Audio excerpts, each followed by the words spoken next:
Nous sommes dans le champ d'Aguaderas à Lorca. Le 17 mars, il y a 568 ans, cet endroit a été le théâtre d'une grande bataille.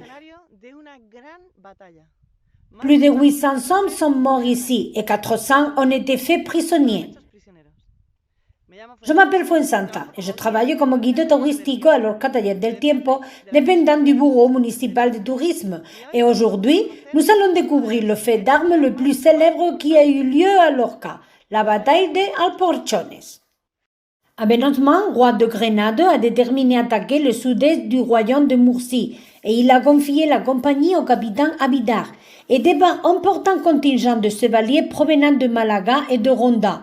Los mazas, abencerrajes, cegríes, gomeles et alabaces se sont joints à eux, dirigés par des gouverneurs de différentes villes d'Almeria et de Grenade, un total de 1200 chevaliers et 600 fantassins. Les musulmans sont entrés à Murcie par le champ de Bulpi, dévastant le champ de Carthagène jusqu'à Pinatar. Ils sont revenus avec 50 captifs chrétiens et 40 000 têtes de bétail. La situation frontalière de Lorca à l'emplacement privilégié de sa forteresse a aidé leur gardien, Alonso Fajardo, à se renseigner sur les mouvements du royaume voisin.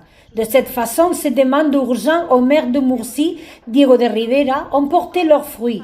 Alonso Fajardo, avec le commandant d'Aledo Alonso de Lison et le chevalier García Manrique, a dirigé une armée de près de 300 chevaliers et 1000 fantassins. Il ne restait plus qu'attendre leur retour.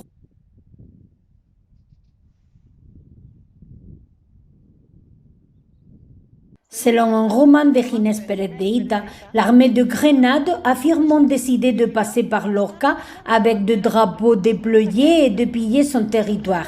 Et ils se sont présentés au Rambla de Biznaga.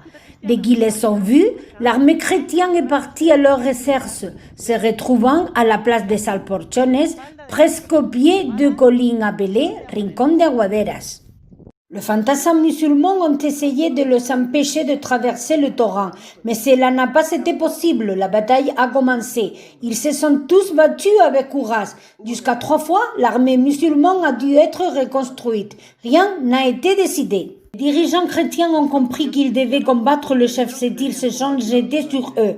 Un capitaine indoptable, Malik Alavet, a regroupé sa cavalerie et a sarcé avec courage. Alonso Fajardo s'est approché de lui et a émoussé la lance dans son plastron. C'est à quoi Malik a répondu en faisant une feinte avec son fauchon, mais le gardien l'a pris dans sa main gauche et l'a fait tomber du cheval. Lorsque leur dirigeant le plus féroce est tombé, l'armée musulmane s'est retirée dans le désordre pour se réfugier dans le Puntarrón et partir vers Grenade. Ils ont été poursuivis jusqu'à las Fuentes de Bulpi. Seulement 300 sont finalement arrivés à Grenade. Cette journée s'est terminée par une victoire éclatante des armes chrétiennes qui a mis fin aux attaques de pillage alors que le musulman demandait une trêve de 5 ans. Ces faits a augmenté le prestige de Lorca, en particulier de la maison Fajardo. Quelque temps plus tard, lorsqu'il a été décidé de construire une collégiale à Lorca, cela a été fait en l'honneur du saint qui les avait aidés dans la victoire, car c'était un jour, San Patricio. Voilà la vidéo d'aujourd'hui. Souvenez-vous que notre château et nos musées sont en train d'ouvrir pour vous. Nous vous embrassons virtuellement et nous espérons vous voir bientôt à Lorca. Si vous avez aimé cette vidéo, vous pouvez faire 3 choses. 1. Abonnez-vous à notre chaîne YouTube Lorca Taller del Tiempo. 2. Partagez-les sur les réseaux sociaux avec votre famille et vos amis. 3. Inscrivez-vous à notre newsletter sur le site lorcatallerdeltiempo.com et découvre toutes les activités que nous avons préparées pour vous.